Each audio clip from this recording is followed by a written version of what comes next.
Have you been watching the news? It's incredible. This war in Iran, the weaponry that Israel and America is using is just beyond belief. But is it biblical? Is what we're seeing in Iran right now, is it World War III? I believe it is. You see, in Daniel chapter 11, it tells us that every single human being will choose either the king of the north, the king of the south, or the king of the east. So who is the king of the south? Well, according to Daniel 11, the king of the south represents two factors, atheism and radical Muslims. And they are joined, their allies are Russia and China, because Russia and China represents atheism and communism.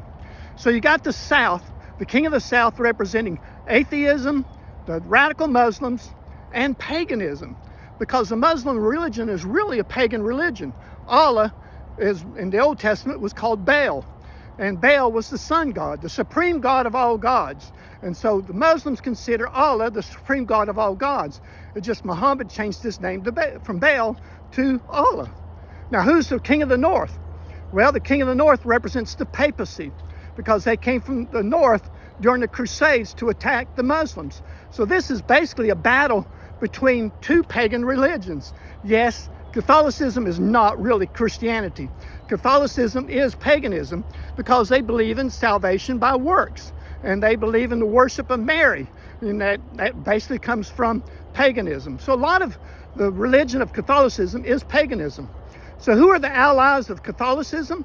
Well, you have right now Israel and America, and especially Protestant America, because Protestant America wants to change America to a Christian nation.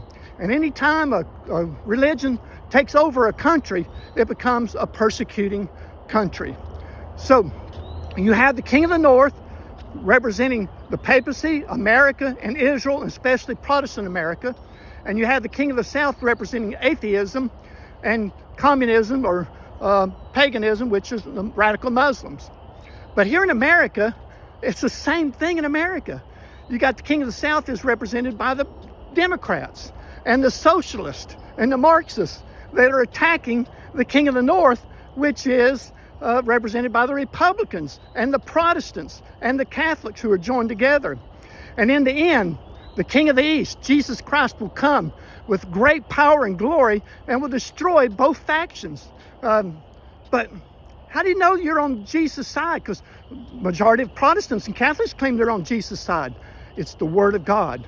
In John 1, it says, in the beginning was the Word, and the Word was with God, and the Word is God. And that Word is Jesus Christ. So get into the Word of God.